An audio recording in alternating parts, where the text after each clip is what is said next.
Hello കൂട്ടുകാരെ, ഇന്ന് എൻ്റെ ഒരു ബർത്ത് വ്ളോഗാണ്. ഇതെന്ന് പറയുന്നത് എന്നെ ലേബർ റൂമിൽ കയറ്റുന്നതിന് മുന്നേ ഉള്ളൊരു സീനാണ്. ഇതിന് മുന്നേ കുറേ ഉണ്ടായിരുന്നു. അത് കഴിഞ്ഞ് ആ സമാധാനപ്പെട്ടതിന് ശേഷമുള്ള ഒരു ഭാഗമാണിത്. ഇതിനേക്കാളും വലിയ നിലവിളിയായിരുന്നു ഞാൻ നടത്തിക്കൊണ്ടിരുന്നത്. എനിക്ക് ഭയങ്കര പേടിയായിരുന്നു. കാരണം നല്ല പേടിയായിരുന്നു എനിക്ക്. പറഞ്ഞറിയിക്കാൻ വയ്യാത്ത അത്രയും പേടിയുണ്ടായിരുന്നു. ഞാൻ ഭയങ്കര കരച്ചിലായിരുന്നു. അപ്പോൾ എല്ലാവരും കൂടെ എന്നെ സമാധാനിപ്പിക്കുകയാണ്. അതിൽ ആ മഞ്ഞ ഡ്രസ്സ് ഇട്ടേക്കുന്നത് നേഴ്സാണ്, എൻ്റെ ഫ്രണ്ടാണ്. അപ്പം ഡെലിവറി സമയത്ത് കൂടുള്ള നേഴ്സിൻ്റെ അടുത്ത് അവൾ പറയുകയാണ്, ഇതെൻ്റെ ഫ്രണ്ടാണ്, ഒന്ന് നോക്കിക്കോളെ. അവൾക്ക് ഡേ ഡ്യൂട്ടി ആയിരുന്നു. നൈറ്റ് പിന്നെ അടുത്ത ഷിഫ്റ്റിന് കയറിയ ആളടുത്താണ് അവൾ പറഞ്ഞിട്ട് പോയത്. അപ്പോൾ പുറത്ത് എന്നെ കയറ്റിയതിന് ശേഷമുള്ള കാഴ്ചയാണ് ഇത്. തലേന്ന് രാത്രി 8 മണിക്ക് കയറ്റിയതാണ്. പിറ്റേന്ന് രാവിലെയായി. എല്ലാവരും വെളിയിൽ കാത്തിരിക്കുകയാണ്. ഒന്നും ആയിട്ടുണ്ടായിരുന്നില്ല. അച്ഛൻ്റെ മുഖത്ത് ഭയങ്കര ടെൻഷനൊക്കെ കാണുന്നുണ്ട്. അച്ഛനെ ഒരു മോനെ വേണം എന്നുള്ളൊരു പ്രാർത്ഥനയിലാണെന്ന് തോന്നുന്നു. പിന്നെ ഇതെൻ്റെ ചേച്ചിയുടെ മോനാണ്. അവനാണെങ്കിൽ അവിടെ ഹോസ്പിറ്റലിൽ മൊത്തം ഓടി നടന്ന് ഭയങ്കര ബഹളം ചാട്ടമൊക്കെ ആയിരുന്നു. അച്ഛൻ അവൻ്റെ പുറകെ ആയിരുന്നു. ഭയങ്കര പറഞ്ഞ് വെളിയിൽ സമാധാനിപ്പിക്കുകയായിരുന്നു.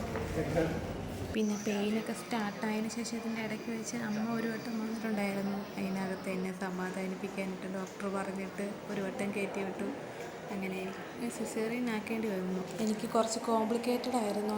പ്രഷറൊക്കെ കൂടിയിട്ട് വേറെയും കുറേ പ്രശ്നങ്ങളൊക്കെ ഉണ്ടായിരുന്നു. പിന്നെ സിസേറിയൻ ചെയ്യാൻ വേണ്ടിയിട്ടുള്ള സാക്ഷ്യപത്രം ഒക്കെ ഒപ്പിടാനൊക്കെ അമ്മയെ വിളിച്ചു. ഒപ്പൊക്കെ ഇട്ട് കൊടുത്തു.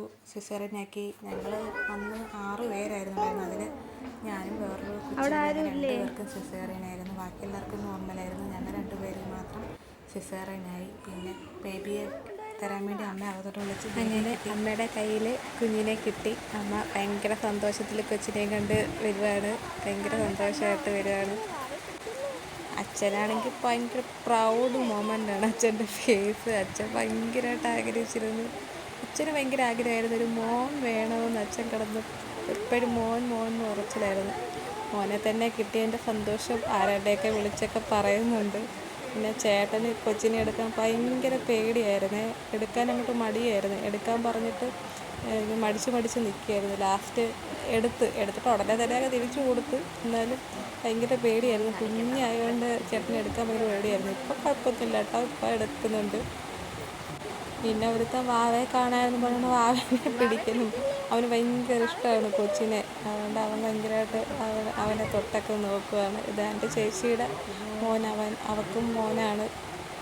പിന്നെ എന്നെ ഓപ്പറേഷൻ ചെയ്തതായതുകൊണ്ട് എനിക്ക് നടക്കാൻ പറ്റാത്തതുകൊണ്ട് സ്ട്രെച്ചറിലായിരുന്നു എന്നെ വാർഡിലോട്ട് മാറ്റിയത്. അപ്പം ഹെൽപ്പിന് വേണ്ടിയിട്ട് ചേട്ടനെയും കൂടെ വിളിച്ചു.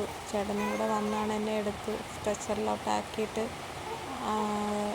ചൂടൊക്കെ കൊള്ളിച്ചിട്ട് എന്നെ പുറത്തോട്ട് കൊണ്ടുവരുവാണ്. നല്ല കിടുങ്ങി വിറച്ചായിരുന്നു ഞാൻ വരുന്നത്. ഭയങ്കര വിറയലായിരുന്നു. എനിക്ക് ഓപ്പറേഷൻ റൂമിലെ AC തണുപ്പ് തീരെ പറ്റുന്നുണ്ടായിരുന്നില്ല. AC തണുപ്പാണോ എനിക്കറിയില്ല, എന്തുവാന്ന് കിടുകിടാ വിറയ്ക്കലെന്ന് പറഞ്ഞാൽ ഒടുക്കത്തെ വിറയലായിരുന്നു. പിന്നെ അവരെനിക്ക് ചൂടൊക്കെ ചൂട് തന്നിട്ടും ഫുള്ള് ചൂടിട്ടിട്ടും എനിക്ക് ഒന്നും ആവുന്നുണ്ടല്ലോ. അപ്പോൾ അവർ തന്നെ പറഞ്ഞു, ഇതിൽ കൂടുതൽ ചൂടിടാൻ പറ്റൂല മോളെ, പൊള്ളുമെന്ന് പറഞ്ഞു. പക്ഷേ എനിക്ക് എന്നിട്ടും ഒന്നും ആവുന്നുണ്ടായിരുന്നില്ല. പിന്നെ വാതിൽ കൊണ്ടാക്കി അവനെ എൻ്റെ അടുത്ത് കിടത്തി. പിന്നെ കുഞ്ഞിനെ അമ്മയുടെ കയ്യിൽ കൊടുത്തിട്ട് എനിക്ക് ചൂട് തരാനായിട്ട് ഞാൻ ഒരുപാട് സമയമെടുത്തു ആ കിടന്നത് മാറാൻ. അങ്ങനെ എനിക്ക് കയ്യിലിങ്ങനെ ഉരസി ചൂടൊക്കെ തന്നുകൊണ്ടിരിക്കുകയായിരുന്നു. സിസേറിയനാണെങ്കിലും ഉടനെ തന്നെ പാല് കൊടുക്കാൻ പറയും. അങ്ങനെ പാലൊക്കെ കുടിച്ചിട്ട് അവൻ ഉറങ്ങുവാണ്. പിന്നെ 7 ദിവസമായപ്പം 7ൻ്റെ അന്ന് വീട്ടിൽ വിട്ടു. എൻ്റെ ഹസ്ബൻഡ് വീട്ടിലോട്ട് തന്നെയാണ് ഞാൻ വന്നത്. കാരണം എല്ലാം ഞങ്ങൾക്ക് ആ വീട് തന്നെയാണ്. ഹസ്ബൻഡിൻ്റെ വീടും എൻ്റെ വീടും എല്ലാം ഞങ്ങൾക്ക് ഒരു വീട് തന്നെയാണ്. പിന്നെ അമ്മയുടെ സ്ഥാനത്ത് നിന്ന് അമ്മയില്ലാത്തത് കൊണ്ട് എൻ്റെ ചേച്ചിയാണ് എന്നെ ആരതി ഒഴിഞ്ഞ് കയറ്റിയത്. അങ്ങനെ ആരതി ഒഴിയുന്ന ഭാഗമാണിത്.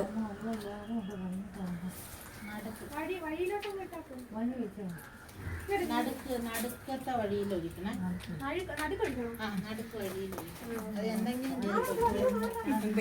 അങ്ങനെ കുഞ്ഞിനെ അമ്മ വാങ്ങിക്കൊണ്ട് അകത്തോട്ട് കയറി. ഞാനും അങ്ങനെ അകത്തോട്ട് കയറി. അങ്ങനെ അത്രയേ ഉള്ളൂ ഗായ്സ്. Thank you.